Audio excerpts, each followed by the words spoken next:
Fille du millionnaire jamais marché. Jusqu'à ce que femme de ménage immigrée fasse l'impossible. Vous croyez vraiment qu'une personne comme vous peut guérir ma fille? Richard Whitmore cracha ces mots avec mépris, pointant un doigt manucuré vers Carmen qui nettoyait silencieusement les éclats de cristal éparpillés sur le sol en marbre. Les experts médicaux, les meilleurs du pays, n'ont pas réussi à faire remarcher Sofia, et vous pensez que vos techniques artisanales vont marcher. Le manoir de 16 pièces résonnait de l'arrogance du milliardaire de l'immobilier, mais Carmen Rodriguez continuait à ramasser les fragments sans hâte, ses yeux bruns révélant une sérénité que seuls ceux qui ont traversé des tempêtes bien pires peuvent conserver. Le vase en cristal tchèque avait volé en éclats lorsque Richard l'avait jeté contre le mur dans un accès de rage. Tout cela parce que Carmen avait suggéré, aussi gentiment que possible, que Sofia avait peut-être besoin de plus de mouvement et de moins d'isolement. La réaction avait été explosive et révélatrice. Cet homme ne tolérait pas les questions, surtout de la part de quelqu'un qu'il considérait comme inférieur. Carmen avait 34 ans et n'avait jamais imaginé qu'accepter le poste de gouvernante dans cette propriété de Beverly Hills deviendrait une bataille pour la dignité d'un enfant et pour la sienne. Il y a 3 mois, lorsqu'elle a franchi illégalement la frontière en laissant une petite fille au Mexique, son seul rêve était de gagner assez d'argent pour la faire venir aux États-Unis. Ce qu'il a trouvé, c'est Sophia Whitmore, une fillette de 6 ans confinée dans un fauteuil roulant doré, avec des yeux bleus tristes qui semblaient avoir renoncé à rêver. Depuis un accident de voiture survenu il y a 2 ans, la petite fille ne pouvait plus bouger ses jambes et, pire encore, elle ne souriait plus du tout. Les médecins affirment que la moelle épinière n'est pas endommagée, mais Sophia refuse tout simplement de marcher à nouveau. « Monsieur Whitmore, » dit Carmen pour la première fois, sa voix calme contrastant avec sa fureur, « je n'ai pas promis de guérir quoi que ce soit. J'ai seulement dit que je connaissais des exercices qui avaient aidé ma cousine à Guadalajara après qu'elle ait perdu le mouvement de ses jambes dans un accident. »« Guadalajara » rit-il cruellement, ses yeux gris pétillants de dédain. Bien sûr, la médecine du tiers-monde pour résoudre ce que l'école de médecine de Harvard n'a pas pu faire. Il se rapprocha d'elle, envahissant son espace personnel, son haleine sentant le whisky de luxe. « Écoute-moi, Carmen. Tu es ici pour nettoyer, cuisiner et t'occuper de la maison. Pas pour donner des conseils médicaux avec votre diplôme de fin d'études. » Richard Whitmore était connu à Beverly Hills non seulement pour sa fortune de 200 millions de dollars, mais aussi pour sa cruauté occasionnelle envers ses employés. Il avait licencié la précédente nounou pour avoir laissé Sofia pleurer trop fort. La gouvernante qui avait précédé Carmen n'avait tenu que 2 semaines après qu'il l'eut accusée de contaminer la fillette avec des espoirs inutiles.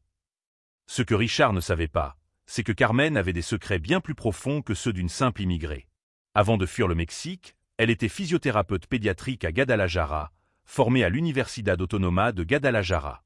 Sa cousine était en fait l'une de ses patientes, une petite fille qui avait recommencé à marcher après des mois de thérapie spécialisée que Carmen avait mise au point en combinant des techniques traditionnelles et des méthodes non conventionnelles. Et pendant qu'il parlait, Sofia regardait depuis la porte de sa suite, des larmes silencieuses coulant sur son visage alors qu'elle voyait encore une autre personne humiliée à cause d'elle. La jeune fille avait assisté à cette scène des dizaines de fois, son père détruisant tous ceux qui osaient suggérer qu'elle pouvait faire mieux. Carmen finit de ramasser les éclats et se leva dignement, faisant face à l'homme qui essayait de la rabaisser.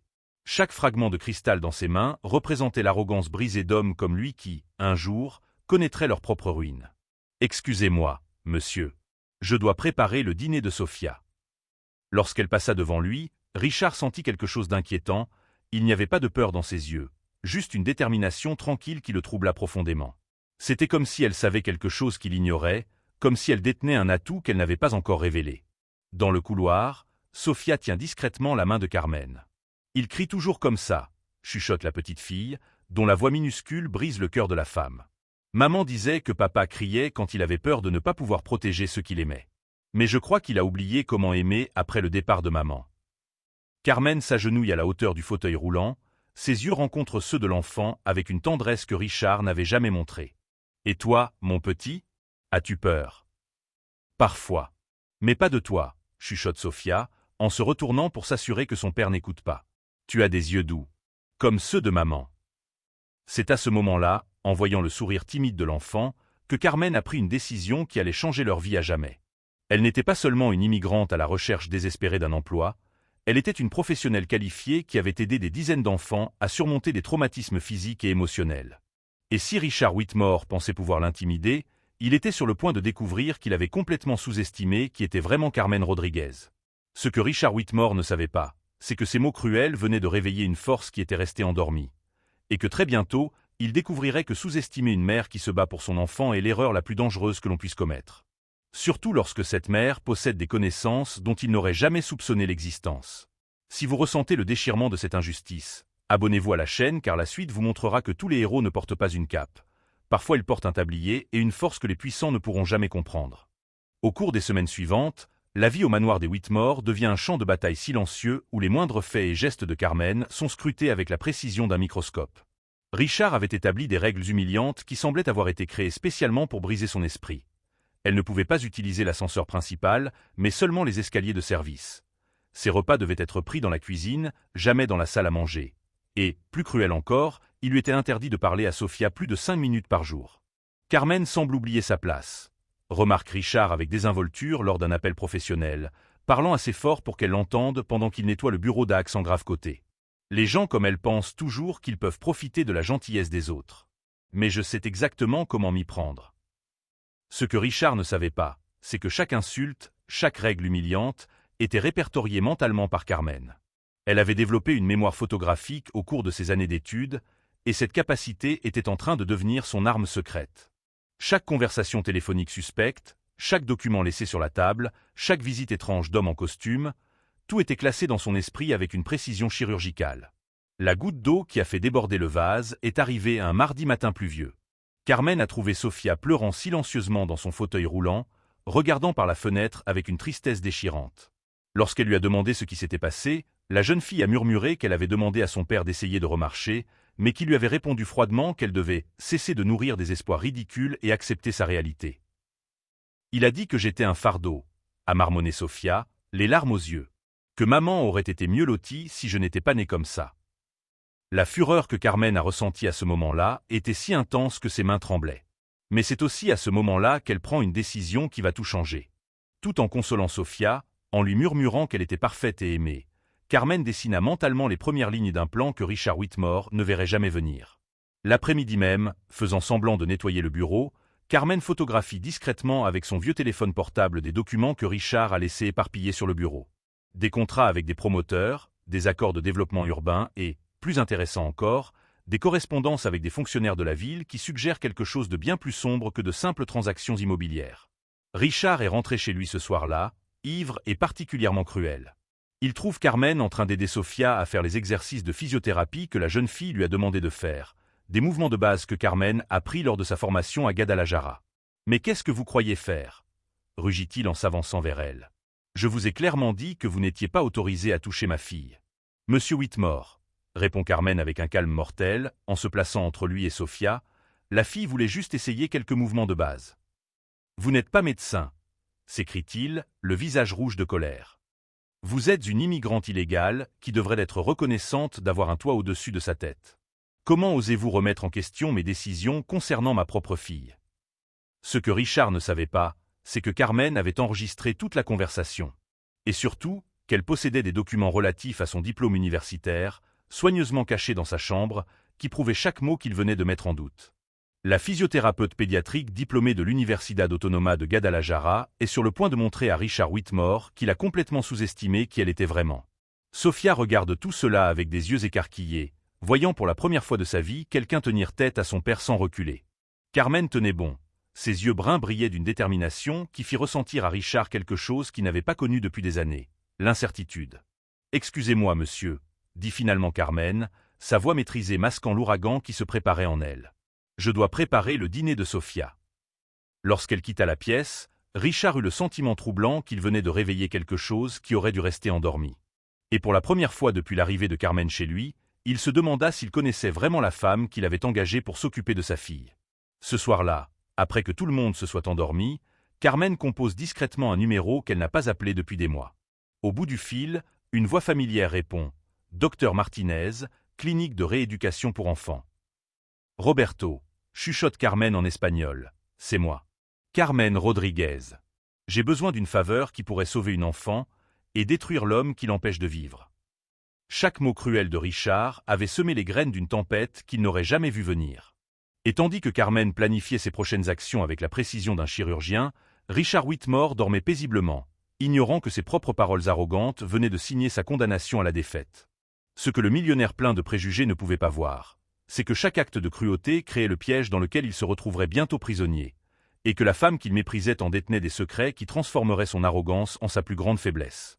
Le docteur Roberto Martinez est arrivé à Beverly Hills dans une camionnette médicale discrète, vêtu d'une blouse blanche et portant une valise de matériel qu'il a déclaré être pour une évaluation neurologique à domicile. Pour les voisins curieux, il n'était qu'un des nombreux spécialistes qui ont visité le manoir des Whitmore dans l'espoir de trouver une solution au cas de la petite Sofia. Ce qu'ils ne savaient pas, c'est que Roberto Martinez avait été le collègue de Carmen à l'Universidad Autónoma de Guadalajara, où ils avaient développé ensemble des techniques révolutionnaires de physiothérapie pédiatrique combinant des méthodes traditionnelles et des thérapies sensorielles innovantes. Aujourd'hui, 15 ans plus tard, il dirige l'une des cliniques de rééducation pédiatrique les plus respectées du Mexique. Comment êtes-vous entré ici? Roberto chuchote en espagnol, tandis que Carmen le conduit discrètement à l'arrière du manoir, profitant du fait que Richard est en réunion d'affaires dans le centre-ville. J'ai dit à M. Whitmore que vous étiez un neurologue spécialisé dans les cas complexes, recommandé par la clinique Mayo, répond Carmen avec un sourire mêlant nervosité et détermination. Je n'ai demandé que $400 pour la consultation, un prix si bas que même son arrogance n'a pas pu résister à la possibilité d'un deuxième avis bon marché. Le plan de Carmen était bien plus élaboré que Richard n'aurait pu l'imaginer. Au cours des dernières semaines, tout en prétendant n'être rien de plus qu'une gouvernante soumise, elle avait méticuleusement documenté chaque mouvement de Sofia, chaque réaction émotionnelle, chaque moment où la jeune fille avait démontré des capacités physiques que les médecins précédents avaient ignorées. Lorsque Roberto examine Sofia, ses yeux brillent de la même excitation professionnelle que Carmen. Non seulement la fillette répond aux tests neurologiques, mais elle fait preuve d'une coordination motrice parfaite dans ses membres supérieurs et de réflexes normaux dans ses jambes. Plus important encore, lorsque Roberto a fait semblant de trébucher et de tomber de façon spectaculaire, Sofia a instinctivement tendu les jambes pour essayer de l'aider, un mouvement qu'un enfant souffrant de vraies blessures ne serait jamais capable de faire. Il n'y a rien de physiquement anormal chez elle, a murmuré Roberto à Carmen, pendant que Sofia jouait distraitement avec son équipement. C'est un blocage psychologique classique. Un traumatisme émotionnel qui se manifeste par une paralysie fonctionnelle. J'ai déjà vu cela chez des enfants qui avaient perdu leur mère dans un accident. Mais la découverte la plus choquante a été faite lorsque Roberto a discrètement enregistré certaines interactions entre Sofia et Carmen. Lorsque la petite fille pensait que personne ne la regardait, elle bougeait inconsciemment ses pieds, balançait ses jambes lorsqu'elle était excitée et essayait même de se lever de sa chaise lorsqu'elle entendait de la musique. « Carmen, » dit Roberto d'un ton grave, « cet enfant peut marcher. » Elle choisit de ne pas marcher parce qu'elle associe le mouvement au traumatisme de la perte de sa mère. Pire encore, l'environnement émotionnel toxique créé par son père perpétue le blocage. Cet après-midi-là, Richard rentre chez lui d'humeur particulièrement sombre. Son entreprise immobilière faisait l'objet d'une enquête fédérale dont il n'avait encore parlé à personne, et la dernière chose qu'il souhaitait, c'était d'avoir affaire à un énième expert qui donnerait son avis sur sa fille. « Alors, docteur ?» demande-t-il avec un dédain à peine dissimulé lorsqu'il trouve Roberto en train d'organiser son matériel. Encore un diagnostic miraculeux qui va coûter une fortune sans résultat. En fait, monsieur Whitmore, a répondu Roberto avec l'autorité calme de quelqu'un qui a traité des centaines de cas similaires, votre fille montre des signes très encourageants de récupération neuroplastique.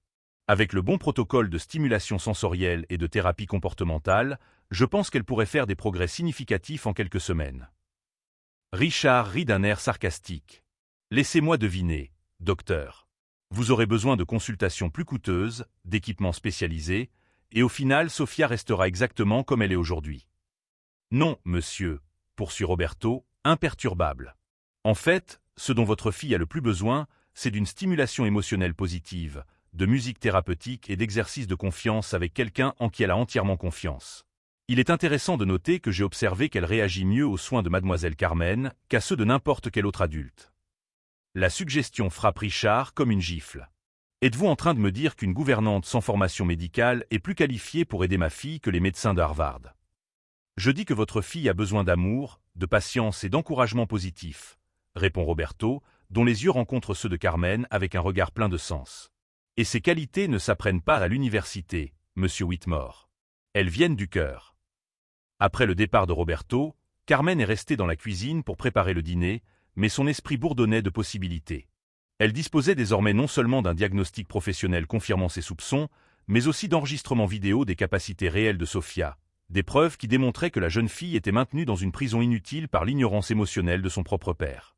Plus important encore, Roberto lui avait laissé un protocole détaillé d'exercices thérapeutiques déguisé en jeu, une musique spécifique pour la stimulation neurologique et des techniques d'encouragement psychologique susceptibles d'aider Sophia à surmonter ses blocages émotionnels.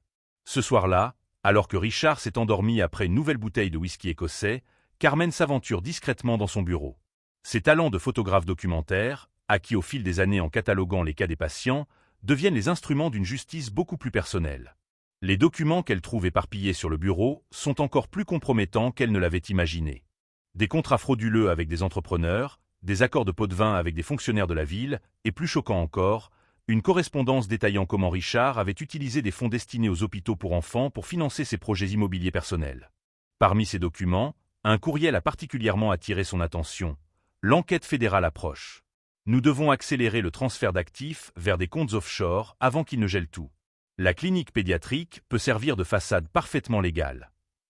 Carmen photographie chaque document avec une précision chirurgicale, ses années d'expérience médicale lui ayant appris l'importance d'une documentation méticuleuse. Mais c'est lorsqu'elle trouve le dossier marqué « Sophia, traitement médical » que son sang se glace. Richard avait systématiquement rejeté tous les traitements recommandés par les médecins, non pas parce qu'ils étaient inefficaces, mais parce qu'il ne voulait pas donner d'espoir inutile à sa fille. Plus cruel encore, il avait secrètement annulé les thérapies qui montraient des signes de progrès, prétendant aux médecins que l'état de Sophia s'était aggravé alors qu'il s'était amélioré. Les mains tremblantes de colère, Carmen réalise qu'elle a affaire à quelque chose de bien pire que des préjugés ou de l'arrogance. Richard Whitmore sabotait délibérément la guérison de sa propre fille, la gardant dépendante pour satisfaire son besoin psychologique de contrôle absolu. C'est à ce moment-là, en rangeant tranquillement les dernières photos et en réorganisant les documents exactement comme elle les avait trouvés, que Carmen prend une décision qui va tout changer.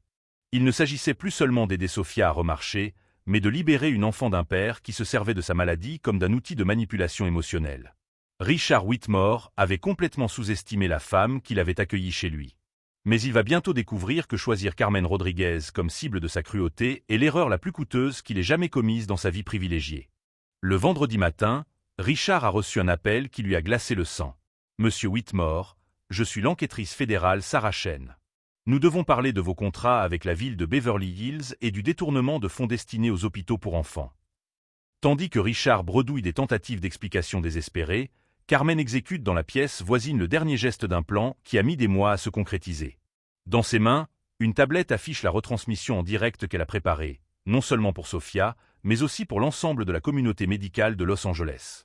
Bonjour, je suis le docteur Carmen Rodriguez, physiothérapeute pédiatrique diplômé de l'Universidad Autónoma de Guadalajara, spécialisé dans les traumatismes neurologiques de l'enfant, dit-elle calmement devant la caméra, ses diplômes universitaires clairement visibles en arrière-plan. Aujourd'hui, je vais démontrer qu'un enfant considéré comme incurable peut marcher à nouveau s'il reçoit l'amour et la stimulation nécessaires.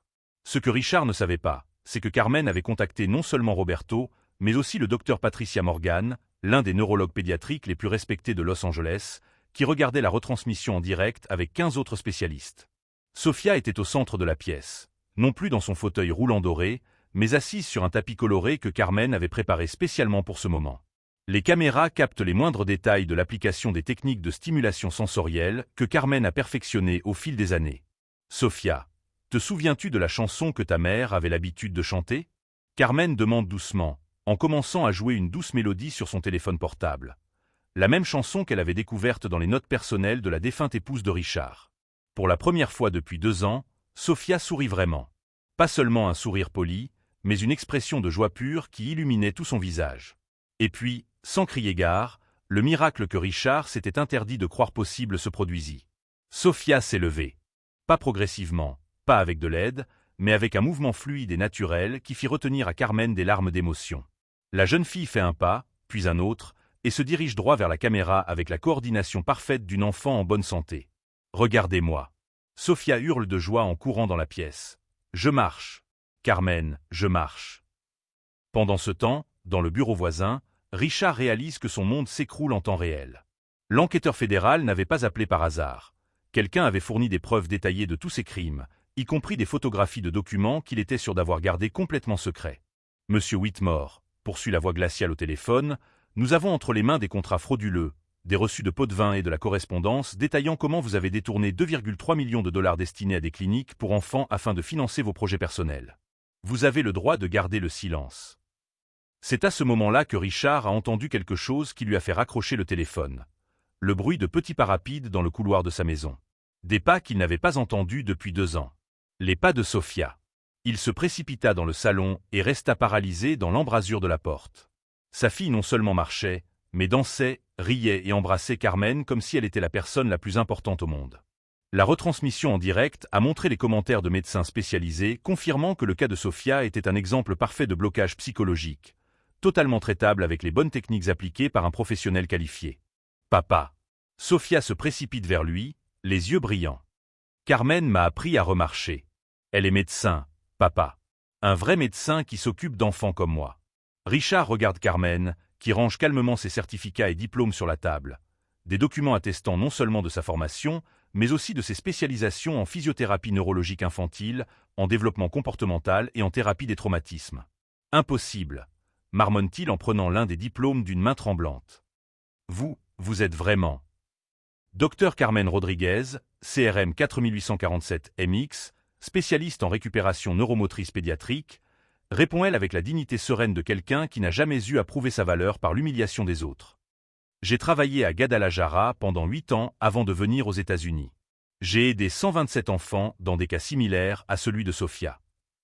L'émission en direct compte désormais plus d'1 millier de téléspectateurs, dont des journalistes médicaux, d'autres parents d'enfants ayant des besoins spéciaux et surtout, des enquêteurs fédéraux qui documentent non seulement la guérison de Sofia, mais aussi les commentaires cruels et incriminants que Richard a fait sur sa propre fille dans les enregistrements secrets que Carmen a recueillis.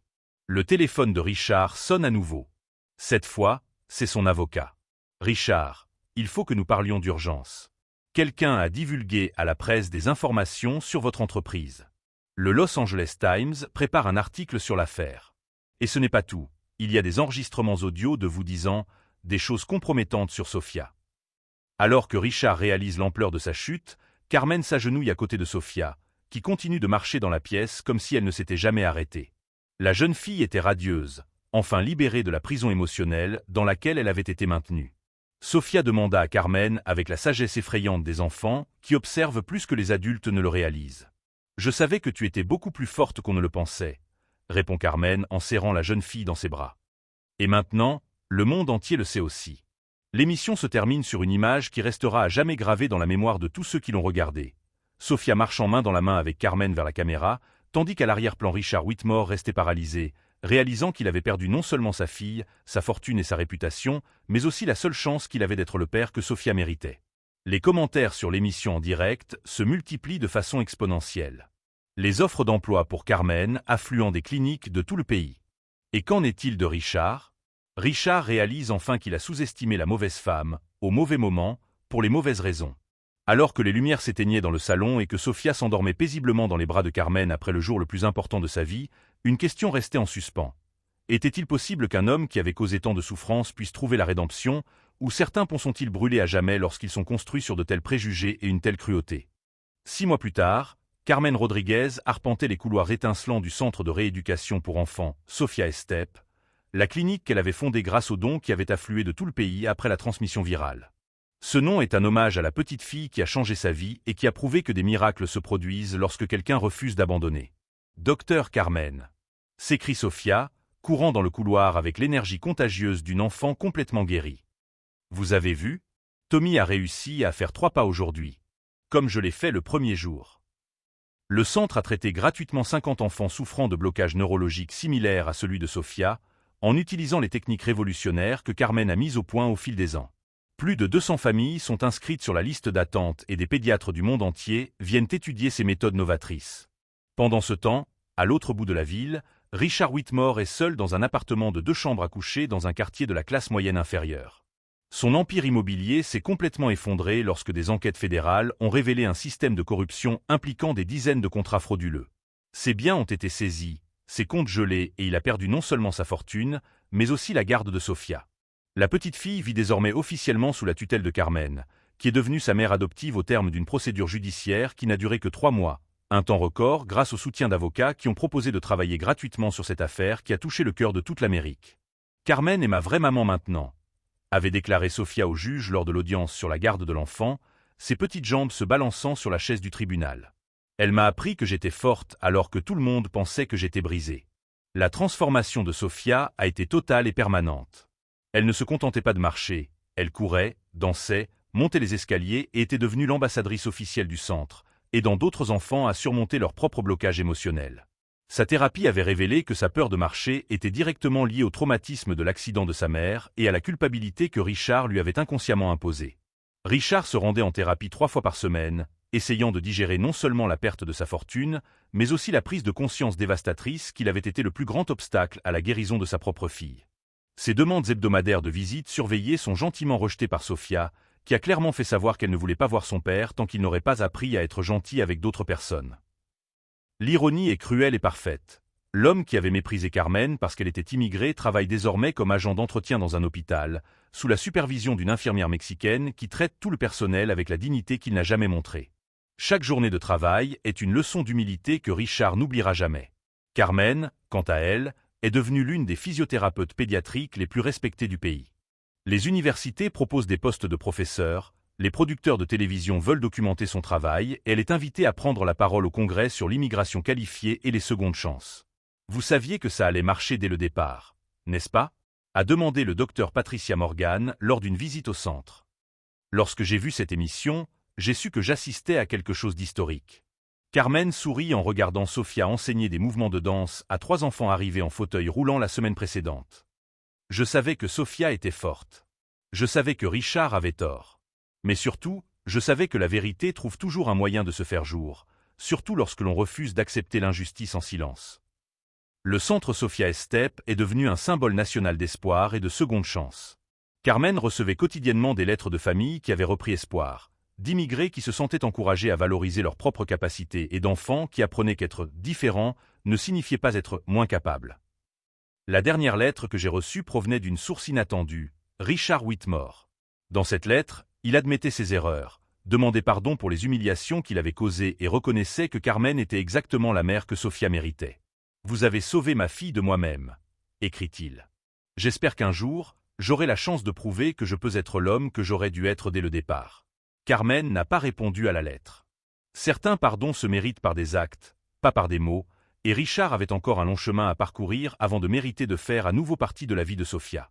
Cet après-midi-là, en regardant Sofia aider une nouvelle patiente à faire ses premiers pas hésitants, Carmen réfléchit à l'extraordinaire voyage qui les a amenés là.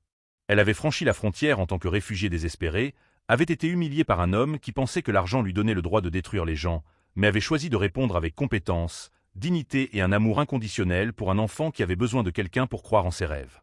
La vraie vengeance n'a jamais consisté à détruire Richard Whitmore, mais à construire quelque chose de si puissant, de si beau et de si transformateur que sa cruauté n'a plus aucune importance. Carmen a prouvé que la meilleure réponse aux préjugés n'est pas la haine, mais l'excellence. Ce n'est pas l'amertume, mais le succès qui élève non seulement soi-même, mais tous ceux qui nous entourent.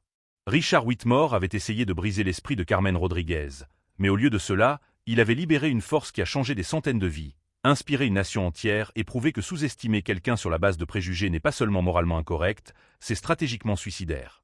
Il avait perdu tout ce qu'il pensait être important, l'argent, le statut, le pouvoir et le contrôle. Carmen a gagné tout ce qui compte vraiment. Un but, une famille, une reconnaissance bien méritée et la satisfaction profonde de savoir que sa vie a fait une différence dans le monde. Et en fin de compte, c'est la seule revanche qui vaille vraiment la peine. Transformer la souffrance en succès, l'humiliation en inspiration, et prouver que ceux qui essaient de nous diminuer ne font que révéler l'ampleur de leur propre peur de la grandeur que nous portons en nous. Si cette histoire de dépassement et de justice vous a touché, abonnez-vous à la chaîne et partagez-la dans les commentaires. Avez-vous déjà été sous-estimé par quelqu'un qui s'est ensuite rendu compte qu'il avait fait la plus grosse erreur de sa vie? La plus belle des vengeances est toujours celle qui prouve que nous avons été plus grands que nos adversaires n'ont jamais pu le voir.